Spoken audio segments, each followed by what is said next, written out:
Pour un bon service prophétique, cela dépend de trois préparations. De la préparation du ministre, de la préparation de l'atmosphère et de la préparation pour déclencher la manifestation. Maintenant, je récapitule rapidement. Quand je dis la préparation du ministre, cela veut dire que pour un bon service prophétique, le ministre a une grande responsabilité.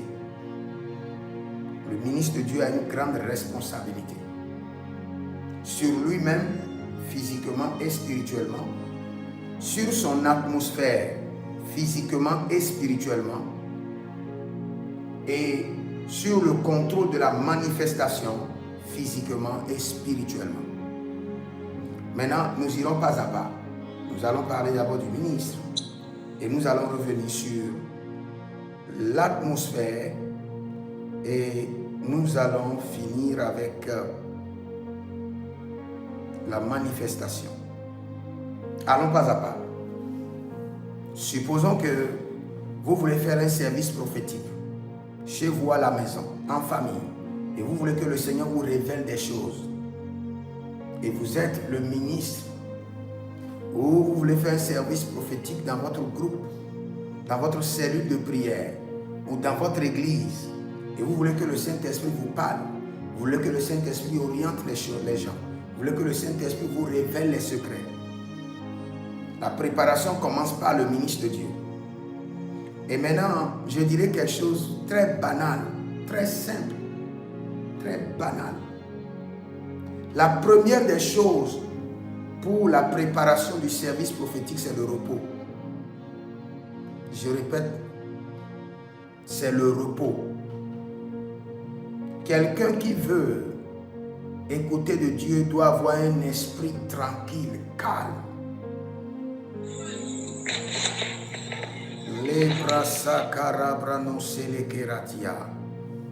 Je répète encore, je suis sur le ministre et j'ai dit le premier point, c'est le repos, la tranquillité de l'esprit.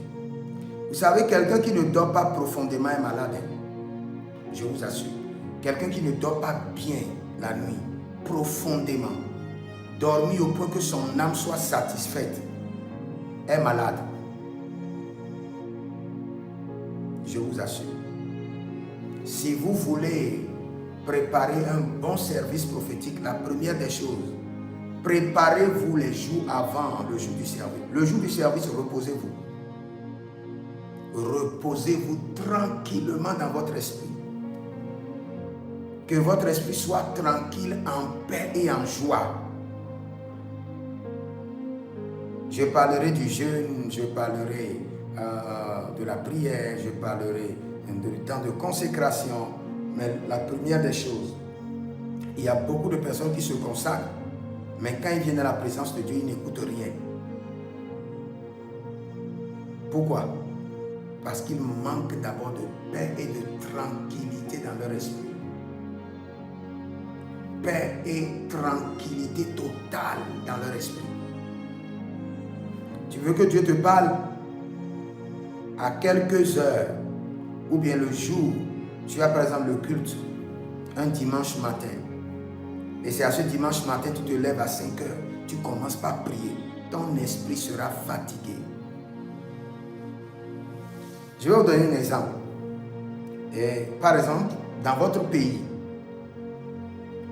dès que le président veut prendre l'itinéraire pour aller quelque part, vous allez voir que des militaires sont postés sur toute la voie. Mais vous devez remarquer, si jamais on a positionné un militaire depuis le matin et il est là jusqu'au soir et le président n'a pas pris par la voie, le président tarde, le chef de bataillon sait qu'il doit envoyer une autre personne pour le remplacer. Sinon, à l'heure où le président voudra passer, il ne sera plus éveillé, il sera déjà fatigué. Et étant fatigué, s'il y a un cas, il ne pourra pas bien défendre, il ne pourra pas bien protéger le président. Parce que ses sens sont déjà affaiblis. C'est la même chose dans le règne de l'esprit. Quand vous avez un service prophétique, un dimanche matin, le samedi, reposez-vous. La seule chose qu'il vous faut le samedi, c'est de bien vous reposer et d'écouter la musique et de la joie dans votre esprit et de libérer tout stress, toute inquiétude, que votre esprit soit clean et en joie comme un bébé.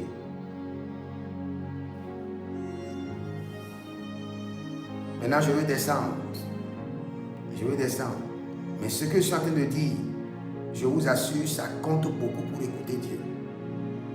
Même ceux qui prient, qui veulent écouter Dieu, dont l'esprit est tourmenté, des gens qui n'arrivent pas à bien dormir la nuit, il leur est difficile d'écouter Dieu. Vous voulez écouter Dieu, la voix du Seigneur, et vous êtes toujours inquiété ou bien inquiétante.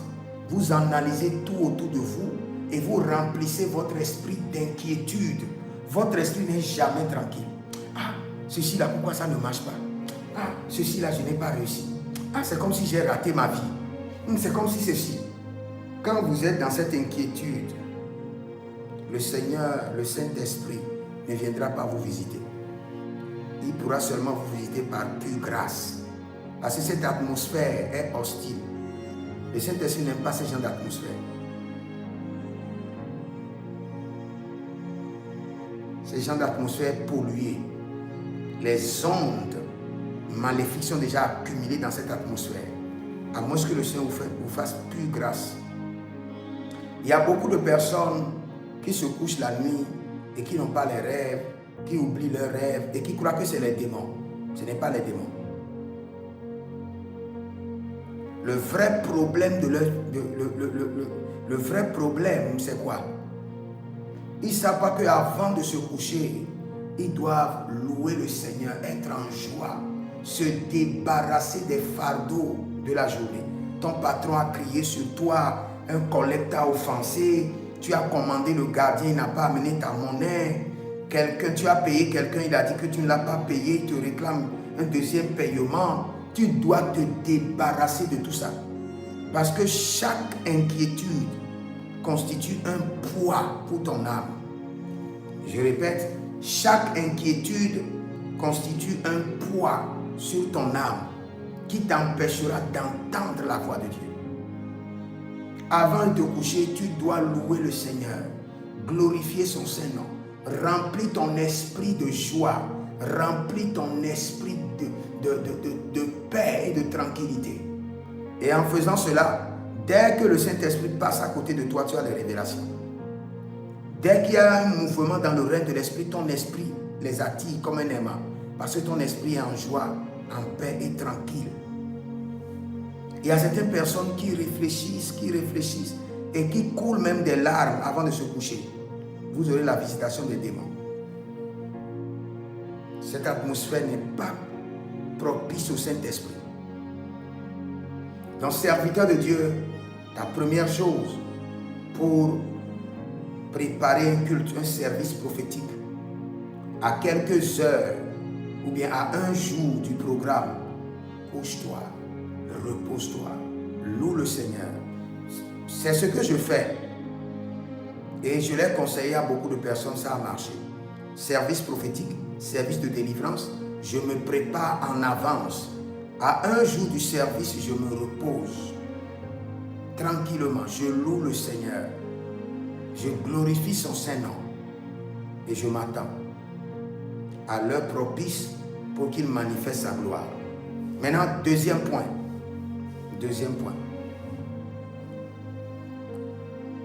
Dès que vous avez un service prophétique, il ne faut pas qu'il y ait préméditation. C'est-à-dire que vous dites en vous-même, arrivé là-bas, est-ce que je verrai telle personne? Qu'est-ce que Dieu va me dire sur telle personne? Comment dois-je prophétiser? Est-ce que je verrai telle personne? Le mouvement prophétique n'est pas prémédité. on laisse le Saint-Esprit agir. Laissez le Saint-Esprit agir. Qu'il n'y ait pas de préméditation où vous dites telle personne sera positionnée à tel lieu où c'est par lui que je vais commencer. Non, non, non, non, non. Le service prophétique est dirigé par le Saint-Esprit. Venez sur le terrain d'une manière très neutre. Pas de préméditation dans votre esprit. Pas de programmation de jeu. Non. N'essayez pas de regarder pour dire, bon, telle personne. Non, non, non, non. Dans votre esprit, qui est une dépendance totale au Saint-Esprit. Pas d'absorption, pas de préméditation. Dépendance totale au Saint-Esprit. C'est ce qui fera que le Saint-Esprit t'aidera. Je répète encore, pas de préméditation, pas de jeu maléfique, pas de guémisse, mais dépendance totale au Saint-Esprit. Dépend complètement de l'Esprit de Dieu pour ton service prophétique. Après le repos, la dépendance totale au Saint-Esprit. Nous sommes en train de descendre peu à peu. Et quand je parle de cette dépendance totale, par exemple, quelqu'un veut t'envoyer des informations sur quelqu'un, dis non, j'en ai pas besoin. Non, tu n'as pas besoin des informations des gens. Quelqu'un veut t'écrire les noms de quelqu'un, tu n'en as pas besoin. Et quand je parle de dépendance totale, c'est-à-dire quoi? N'imite pas quelqu'un, ne dis pas aujourd'hui je veux prophétiser comme le prophète Hubert Angel, je veux prophétiser comme GFT, le prophète Joël Francis Tatou. Non, je veux prophétiser comme le prophète Jérémie Naou. Non. Cela peut te bloquer. Tu peux être coincé. Tu n'es pas dans la même dimension que ces hommes de Dieu. Vous n'avez pas reçu les mêmes modes d'opération. Le Saint-Esprit ne fonctionne pas avec vous de la même manière. Quand tu viens dans le règne prophétique, sois dépendant à 100% du Saint-Esprit. 100% du Saint-Esprit. Et dis exactement ce que le Saint-Esprit te dit. Le peu de prophétique qu'il te donne, utilise.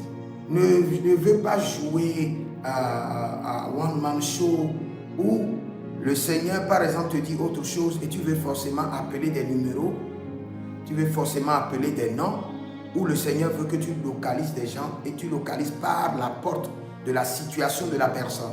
Et toi, tu dis que tu veux localiser par la porte des numéros, ou tu veux localiser forcément par la porte des noms et prénoms, ou bien par la porte des familles. Utilise ce que le Seigneur t'a donné et sois fier de ce que le Seigneur t'a donné. Et le Saint-Esprit se rassurera que ce qu'il t'a donné s'étende pour que tu puisses découvrir encore en profondeur ce qu'il a mis en toi. Mais si chaque fois tu as l'habitude de configurer tes pensées pour imiter un prophète, pour opérer comme un prophète, tu risqueras d'être bloqué un jour. Parce que tu fonctionnes sur la grâce d'une autre personne qui t'abandonnera bientôt. Au lieu de fonctionner sur la grâce pure que le Saint-Esprit t'a donnée. Dépendance totale. Après le repos, la dépendance totale. Nous sommes toujours au niveau du ministre. Parce que c'est le ministre qui crée l'atmosphère et c'est l'atmosphère qui déclenche la manifestation. Le ministre crée l'atmosphère déclenche la manifestation prophétique ou la révélation prophétique. Donc, le vrai problème, c'est le ministre. C'est le ministre. C'est lui qui transfère l'atmosphère. Quand il vient avec l'atmosphère du culte. Maintenant, comment un enfant de Dieu ou bien un ministre de Dieu doit-il préparer son atmosphère prophétique? La première des choses, ce n'est pas les jeûnes et la prière. Non. Ce n'est pas le jeûne et la prière. C'est la première des choses, c'est la consistance dans la présence de Dieu. Tu peux ne pas avoir une présence de Dieu et tu te lèves aujourd'hui, tu jeûnes, tu pries parce que tu as un culte, parce que tu veux vérifier quelque chose dans le règne de l'esprit, parce que tu veux que Dieu te parle et Dieu ne va pas te parler.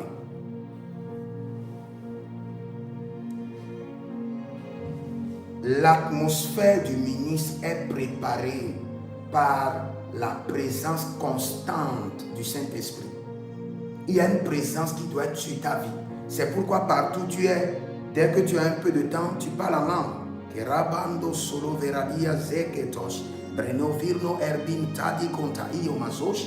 en train d'intensifier la présence du Saint-Esprit sur ta vie.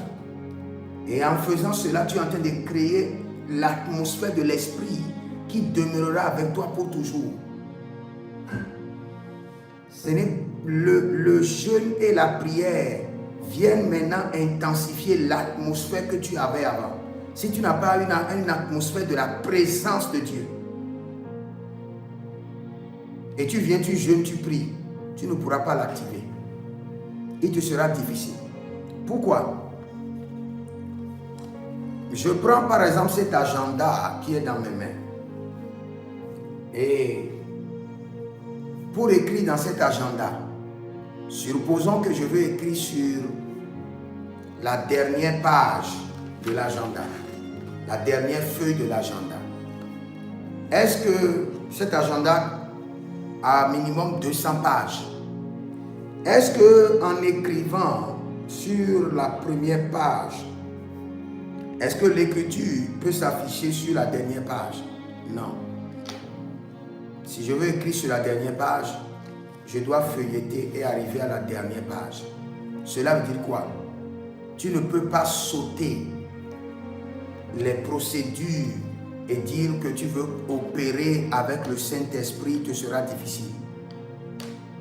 Et la procédure, c'est quoi? C'est de transporter la présence de Dieu. Une présence que tu nourris chaque jour. Quand nous nous levons le matin, nous prions. À midi, nous prions. Le soir, nous prions. Parfois, on n'a pas envie de dormir à la maison. On a juste besoin de rester au milieu d'un groupe de prière et parler en langue. Prier jusqu'à 1 heure, 2 heures de temps. Qu'est-ce que nous sommes en train de faire? Nous sommes en train de maintenir, de nourrir, de faire croître la présence de l'Esprit de Dieu sur nos vies. C'est cette présence qui sera maintenant activée, aiguisée et dirigée dans chaque bataille pour que tu aies la victoire. Si tu n'as pas la présence et tu viens seulement jeûner et prier, tu risques de ne pas avoir de solution, à moins que le ciel te témoigne une grâce, une faveur exceptionnelle, une miséricorde imméritée. Mais dans ce royaume, pour que tu puisses opérer avec Dieu, tu dois maintenir la présence constante du Saint-Esprit de Dieu. Cette présence doit être là, comme un vêtement sur ton âme, sur ton esprit. Et par cette présence, dès que tu as un service prophétique, maintenant tu jeûnes, tu pries et tu actives, tu intensifies et tu diriges cette présence pour décoder les mystères. Tu jeûnes, tu pries, tu diriges, tu intensifies la présence de Dieu que tu avais pour décoder les mystères. Maintenant, s'il n'y a pas de présence divine que tu transportes, tu ne pourras rien faire. Tu vas jeûner, tu vas prier et tu viendras, mais tu auras des résistances. Parce que devant chaque mystère, il y a des couches, il y a des ombres, il y a des ombres, il y a des ténèbres, il y a des murs, il y a des barrières. Et ces barrières doivent s'éclipser devant la présence de Dieu. Et cette présence peut être maintenue pendant 2 ans, 3 ans, 4 ans. La chose la plus difficile à maintenir dans ce royaume, c'est la présence divine.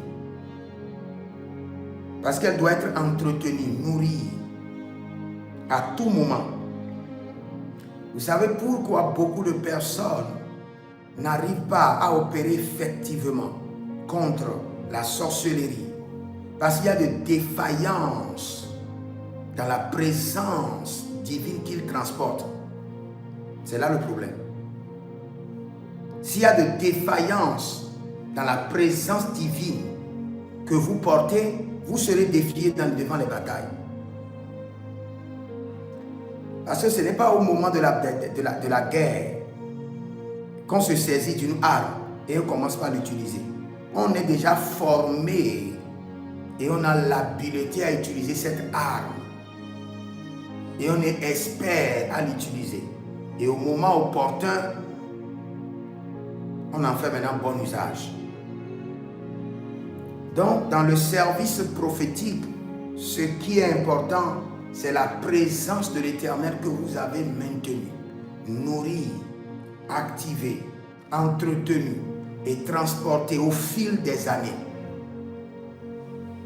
Je vous assure, le vrai problème que nous avons dans la vie chrétienne, c'est incapacité à maintenir la présence de Dieu pendant 5 ans, 6 ans, 7 ans, 8 ans, et vous êtes là, la présence est toujours avec vous. Si vous avez cette capacité, à tout moment vous pouvez activer la présence par le jeûne et la prière, même par la louange, par l'adoration, parce que la présence est avec vous. Donc le facteur clé pour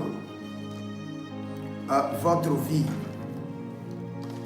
prophétique, c'est d'être capable de maintenir la présence du Saint-Esprit et au moment opportun de l'activer.